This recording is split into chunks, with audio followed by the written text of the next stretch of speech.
नमस्कार, कैसे हैं आप लोग। आशा करते हैं बहुत अच्छे होंगे और बेहतरीन तरीके से हर पल अपने लक्ष्य की ओर अग्रसर हो रहे हैं।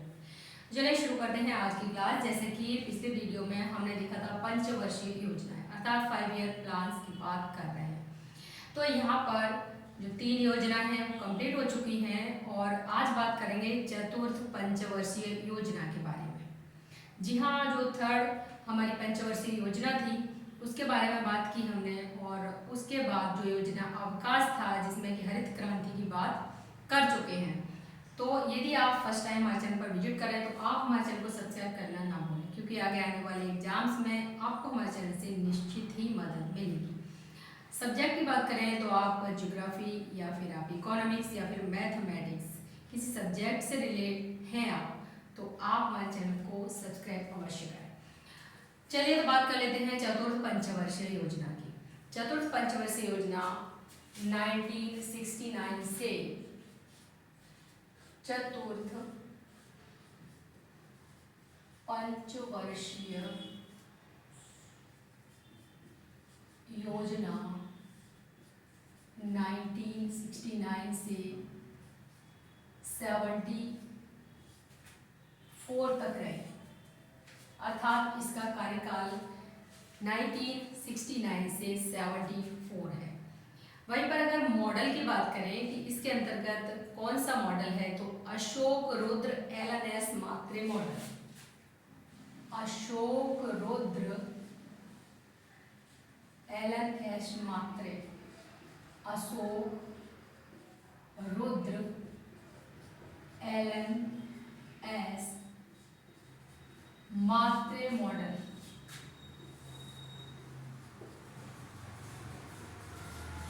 किस पर आधारित है? अशोक रुद्र एलएनएस मात्रे मॉडल पर आधारित है। वहीं पर इसके अगर प्रारूप को तैयार करने की बात करें तो डीआर गाडगिल के द्वारा इसका प्रारूप तैयार किया गया। प्रारूप तैयार किया गया, किसके द्वारा किया गया? तो यह है डीआर गाडगिल। डीआर गाडगिल के द्वारा प्रारूप तैयार किया गया, अर्थात ये कौन है? हेड है। वहीं पर अगर हम प्राथमिकता की बात करें कि इसमें प्राथमिकता किसे दी गई, जैसा कि आपने देखा कि जो प्रथम पंचवर्षीय योजना थी उसमें कृषि को प्राथमिकता, द्वितीय थी उसमें उद्योगों को प्राथमिकता, तृतीय थी उसमें कृषि और उद्योग दोनों को प्राथमिकता। अब ये चतुर्थ पंचवर्षीय योजना है और इसमें स्थिरता के साथ आर्थिक विकास, स्थिरता के साथ आर्थिक विकास को महत्व दिया गया।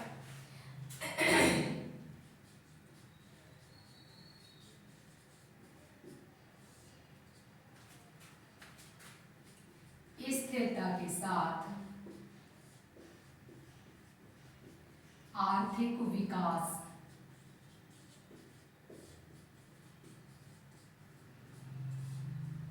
कहना चाहिए कृषि हो गई, उद्योग हो गया, दोनों चीजें हमारे पास हैं, तो क्या होगा? आर्थिक विकास, यानी कि स्टेबिलिटी हो गई, स्थिरता के साथ आर्थिक विकास।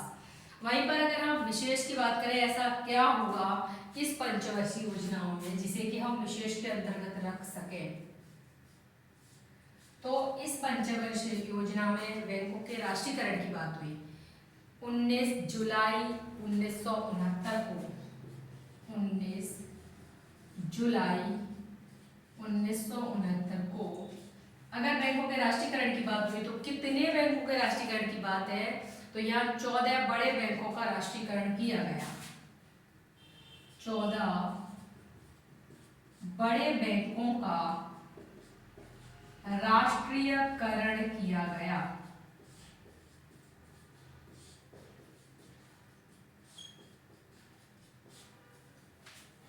जी हाँ, 1969 में 14 बड़े बैंकों का राष्ट्रीयकरण किया गया। तो राष्ट्रीयकरण से संबंधित प्रश्न पूछा ही जाता है।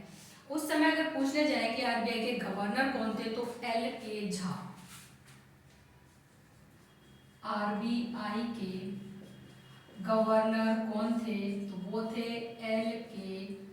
झा। और अगर आपसे अभी पूछ लिया जाए आरबीआई के गवर्नर कौन है तो वो हैं शक्तिकांत दास।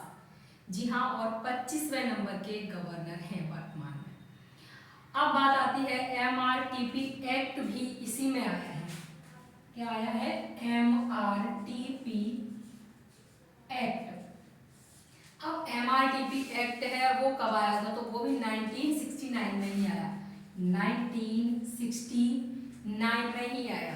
अब ये पूछ लिया जाएगा आपसे कि एमआरटीपी एक्ट किस योजना के अंतर्गत आया? तो ये चतुर्थ पंचवर्षीय योजना के अंतर्गत आया। और अगर एमआरटीपी की फुल फॉर्म की बात करें तो monopolies and restrictive trade practice,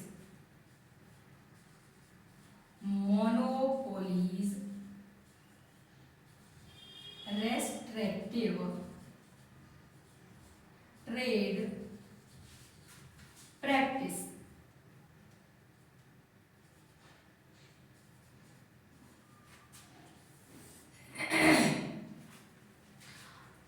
तो ये है आपका कि निजी क्षेत्रों के एकाधिकार को नियंत्रित करना। अब बात आती है कि श्वेत क्रांति की अगर बात करें तो श्वेत क्रांति कब आई थी? 1970 में। तो ये भी किसके अंतर्गत ही है? ये भी आपकी 4th ईयर प्लान के अंतर्गत ही है। सॉरी, जो हमारी 5 ईयर प्लान है उसी के अंतर्गत है। तो यहाँ पर श्वेत क्रांति, अब बात कर रहे हैं श्वेत क्रांति की, तो इसके जो जनक है भारत में वो कौन है? वर्गीज कुरियन। कौन रहे हैं? वर्गीज कुरियन रहे हैं। जी हाँ, इसे ऑपरेशन फ्लड के नाम से भी जाना जाता है। तो कभी कभी इससे भी प्रश्न बन जाता है, ऑपरेशन फ्लड की बात आ जाती है, कभी पूछा जाता है कि जो श्वेत क्रांति है वो कब आई थी या फिर किस पंचवर्षीय योजना के अंतर्गत आई थी? तो चतुर्थ पंचवर्षीय योजना के अंतर्गत आई। अब बात करते हैं यहाँ पर 5th जो 5 ईयर प्लान है उसकी बात करते हैं। अगर हम 5th 5 ईयर प्लान की बात करें तो सबसे पहले देखेंगे इसका कार्यकाल क्या है। तो ये है आपका 5वीं पंचवर्षीय योजना। और देखिए अब अगर हम इसके कार्यकाल की बात करेंगे तो ये है 74 से 79, 74 से 79। अब यहीं पर 79 इसका जो कार्यकाल है। और मॉडल की अगर बात करें हम इसमें तो टीपी धर मॉडल। कौन सा मॉडल है यहाँ पर? टीपी धर, टीपी धर मॉडल। अब यहाँ पर ये मॉडल है टीपी धर। और वहीं पर अगर प्राथमिकता की बात करें तो यहाँ पर गरीबी उन्मूलन पर बल दिया गया। देखिए, जब आर्थिक विकास स्थिरता के साथ होने लगा तो उसके बाद क्या होना चाहिए? तो ये जनरल वे में भी हम देख सकते हैं कि जब स्थिरता के साथ विकास हो रहा है तो उसके बाद क्या होगा? गरीबी उन्मूलन पर बल दिया जाएगा। तो इसका मेन मुद्दा क्या था? गरीबी उन्मूलन पर बल, उन्मूलन पर बल दिया गया। और वहीं पर अगर हम विशेष की बात करें तो क्या होगा? इसमें जो हमारा 4th था उसमें क्या था? बैंकों के राष्ट्रीयकरण की बात की गई। अब ये हमारा 5th है और इसमें 1975 में पूरे देश में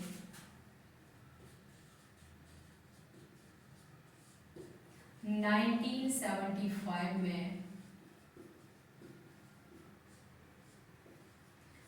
पूरे देश में राष्ट्रीय आपातकाल लागू हुआ, जिसे हम जेपी आंदोलन के नाम से जानते हैं। राष्ट्रीय आपातकाल लागू हुआ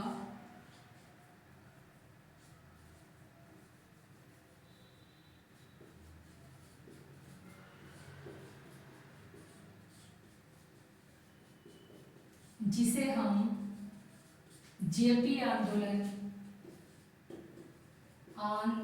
के नाम से जानते हैं।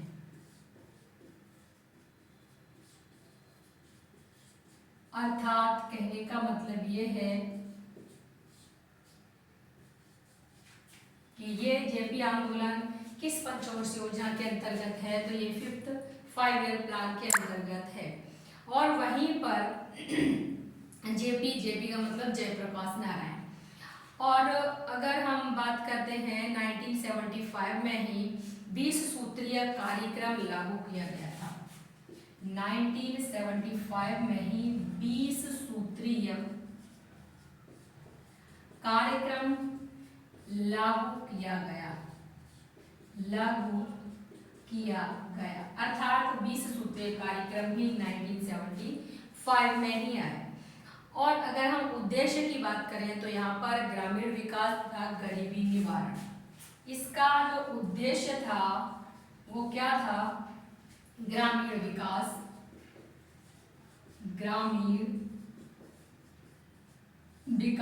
और ग्रामीण विकास के साथ साथ गरीबी निवारण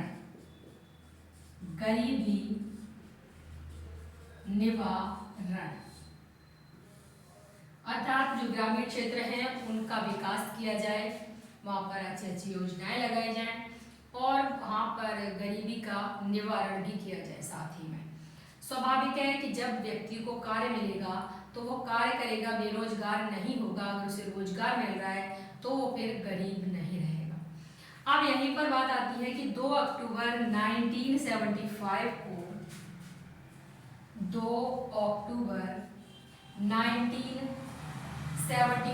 को क्या हुआ? तो यहाँ पर 5 शहरों में क्षेत्रीय ग्रामीण बैंक की स्थापना की गई। 5 शहरों में क्षेत्रीय ग्रामीण बैंक की स्थापना की गई। क्षेत्रीय ग्रामीण बैंक की स्थापना की गई। और साथ ही में इसकी हम बात करें तो ये किस समिति का सुझाव रहा कि 5 शहरों में क्षेत्रीय ग्रामीण बैंक स्थापित किए गए? तो ये नरसिंगम समिति के सुझाव पर हुआ। ये किसके सुझाव पर हुआ? नरसिंगम समिति के सुझाव पर। नरसिंगम समिति के सुझाव पर हुआ। अब वहीं पर बात आती है 1977 से 78 में काम के बदले अनाज कार्यक्रम शुरू हुआ। 1977 से 78 इसकी कार्यावधि थी। और क्या था यहाँ पर? काम के बदले अनाज कार्यक्रम की शुरुआत। काम के बदले अनाज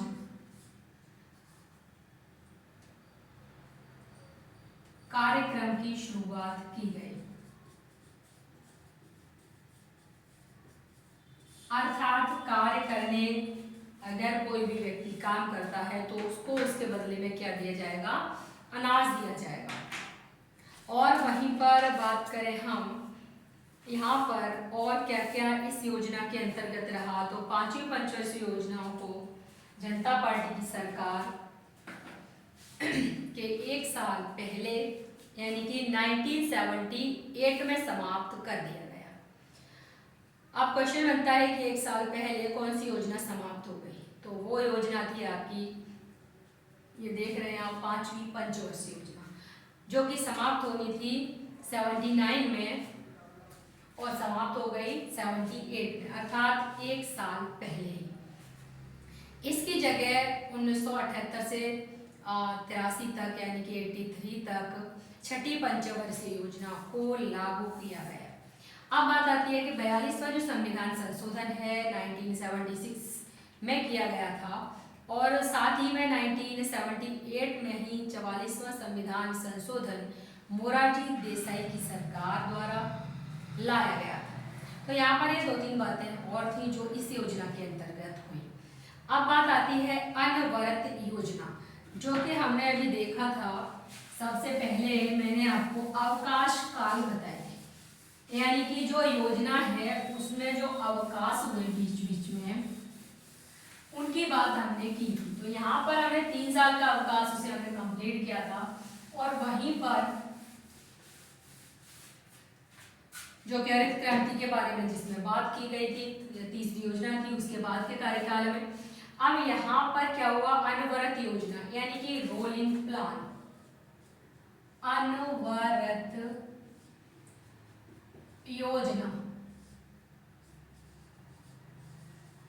रोलिंग प्लान की बात कर रहे हैं। अब रोलिंग प्लान की बात कर रहे हैं यहाँ पर, तो इसका जो कार्यकाल था वो क्या था। तो जैसा कि हम सबसे पहले ही बता चुके हैं कि 1978 से 80 अर्थात ये कितने ईयर की है, तो ये 2 ईयर की है, तो ये 2 साल की है। और इसमें ही गुन्नार मेंडल की पुस्तक the Asian drama, Gunnar Mendel की एक पुस्तक है और उसका नाम क्या है, एशियन ड्रामा। और इस एशियन ड्रामा है और इसी में अनवरत योजना की बात की गई, इसी में अनवरत योजना की बात की गई।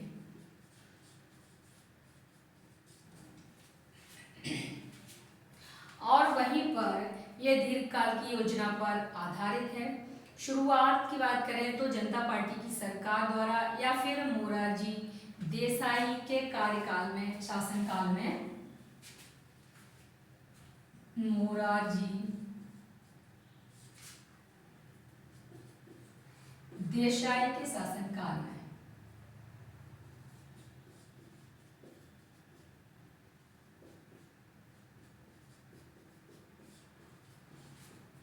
कहने का तात्पर्य है कि जनता पार्टी की सरकार द्वारा कहें या फिर मोरारजी देसाई के शासन काल के अंतर्गत कहें, इसकी शुरुआत हुई किसकी, अनवरत योजना ने। वहीं पर 15 अगस्त 1979 को ट्राइसेम की शुरुआत हुई। 15 अगस्त 1979 को किसकी शुरुआत हुई, ट्राइसेम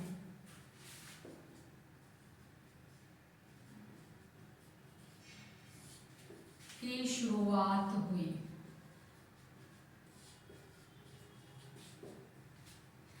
अर्थात इसकी हम बात करें तो ट्रेनिंग ऑफ रूरल यूथ, इसकी फुल फॉर्म भी पूछी जाती है, training of rural youth for rural youth for self employment, for self employment, इसकी फुल फॉर्म है training of rural youth for self employment. वहीं पर इसके अंतर्गत क्या किया गया, तो 18 से 35 वर्ष के युवाओं को शामिल किया गया। इसके अंतर्गत 18 से 35 वर्ष के युवाओं को शामिल किया गया। किसके अंतर्गत, ट्राइसेम के अंतर्गत, training of rural youth for self employment के अंतर्गत। अनवरत योजना से संबंधित अगर हम व्यक्तियों की बात करें तो कौन है, अनवरत योजना से संबंधित व्यक्ति की बात करें, सबसे पहले अभी आपने एक नाम सुना, मोरारजी देसाई, अर्थात जनता पार्टी की सरकार, मोरारजी देसाई, जनता पार्टी की सरकार, कौन थे, मोरारजी देसाई, ये हैं सबसे पहला व्यक्ति। दूसरी बात करें तो डीटी लकड़ावाला, डीटी लकड़ावाला, ये भी अनवरत योजना के अंतर्गत है। और एक व्यक्ति है गुन्नार मेडल। कौन है? गुन्नार मेडल, जिसकी क्या हमने अभी बात की, एशियन ड्रामा के लेखक। तो यहाँ पर एक तो मोरारजी देसाई, डीटी लकड़ावाला और गुन्नार मेडल, ये तीनों के तीनों किससे संबंधित है? तो अनवरत योजना अर्थात रूलिंग प्लान से संबंधित लोग हैं। तो ये तो रहा आपका अनवरत योजना का टॉपिक। अब बात करते हैं नेक्स्ट 6 5-ईयर प्लान की। तो ये है छठी पंचवर्षीय योजना। पंचवर्षीय योजना अर्थात 6 5-ईयर प्लान। अब इसकी बात करें तो ये आपकी जब 80 तक कौन सी हो गई? अनवरत योजना हो गई। अब 80 के बाद आगे कौन सी आएगी? तो आपका ये आ जाएगा 6-ईयर प्लान। तो ये आपका 80 से 85 तक रहा। और वहीं पर इसकी शुरुआत की बात करें तो ये 2 बार शुरुआत की गई, ऐसा कहीं कहीं मिलता है। तो एक तो है इसका 1978 से 83 और दूसरा है 1980 से 85। अगर हम यहाँ पर मॉडल की बात करते हैं तो इनपुट आउटपुट मॉडल कौन सा मॉडल है? इसके अंतर्गत है ये आगत निर्गत मॉडल। आगत निर्गत मॉडल कहने का तात्पर्य इनपुट आउटपुट मॉडल की बात करते हैं इसके अंतर्गत। अगर हम इसमें प्राथमिकता की बात करें तो प्राथमिकता किसको दी गई? तो निर्धनता उन्मूलन कार्यक्रमों पर बल। प्राथमिकता की बात करें तो किस पर दिया गया? निर्धनता, यानी कि जो निर्धन लोग हैं, इनके पास धन नहीं है, गरीब हैं, उनके बारे में निर्धनता उन्मूलन कार्यक्रमों पर बल। उन्मूलन कार्यक्रमों पर बल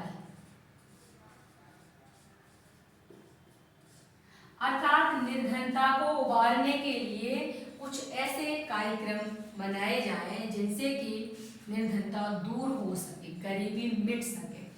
अब बात करें यहाँ पर आगे क्या क्या हुआ, तो यहाँ पर गरीबी हटाओ का जो नारा है, गरीबी हटाओ नारे के साथ गरीबी हटाओ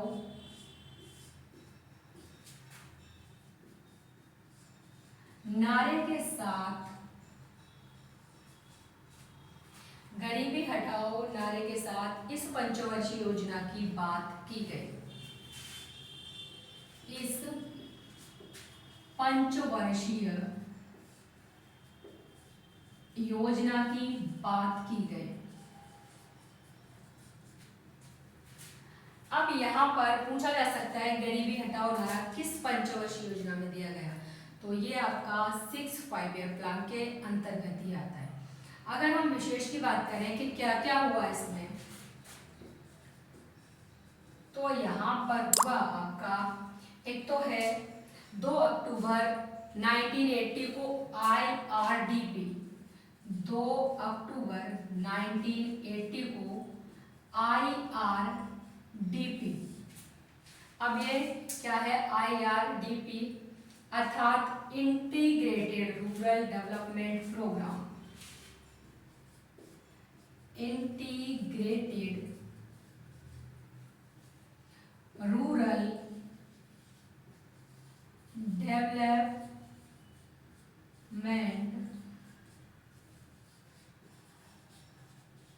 प्रोग्राम की बात की गई।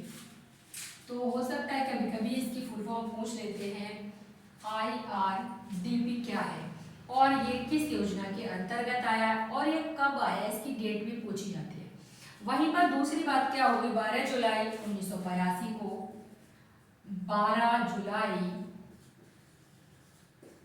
1982 को क्या हुआ, तो आप सभी जानते होंगे कि नाबार्ड की स्थापना कब हुई थी? 12 जुलाई 1982 को नाबार्ड की स्थापना।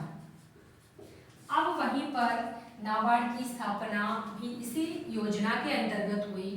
और पूछ लिया जाए कि ये किस समिति के सुझाव पर हुआ, तो ये शिवरामन समिति के सुझाव पर, शिवरामन समिति के सुझाव पर हुआ।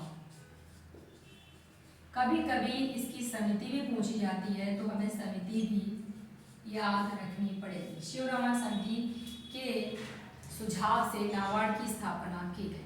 और वहीं पर इसके अगर हम उद्देश्य की बात करें तो इसका मुख्य उद्देश्य था कृषि और ग्रामीण विकास की सर्वोच्च संस्था के रूप में इसका विकास किया गया।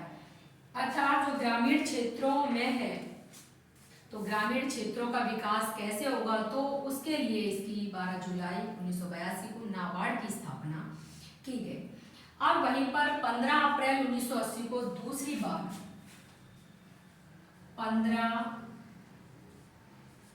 अप्रैल 1980 को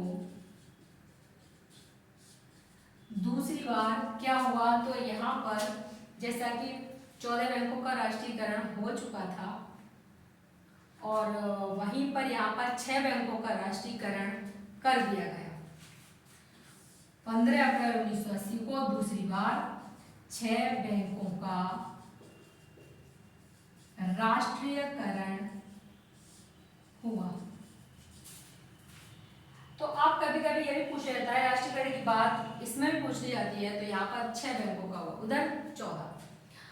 तो यहाँ पर भी ये जो सवाल है इससे पूछा जा सकता है आपसे।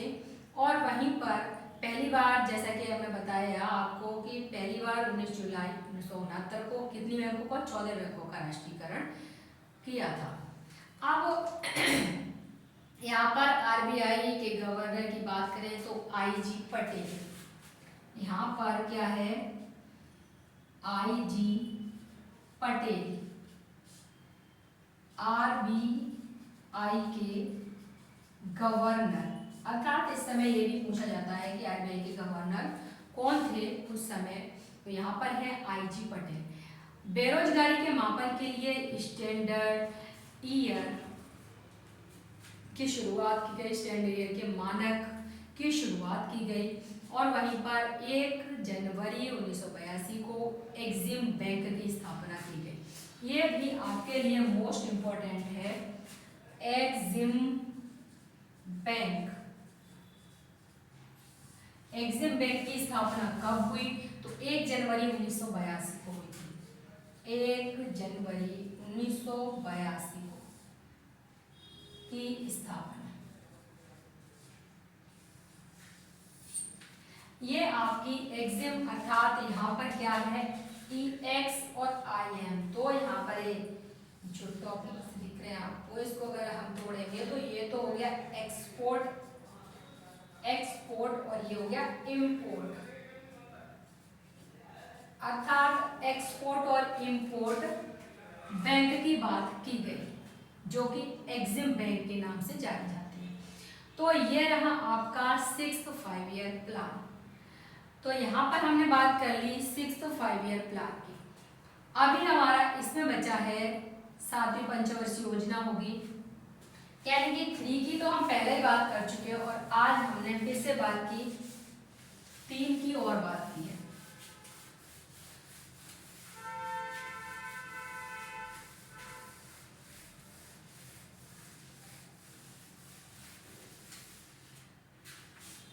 तो आगे बात करेंगे 7वीं पंचवर्षीय योजना की। वीडियो कुछ ज़्यादा लंबा हो जाएगा, इसलिए अब हम 7वीं पंचवर्षीय योजना की बात बाद में भी कर सकते हैं। तब तक के लिए नमस्कार, धन्यवाद, जय हिंद।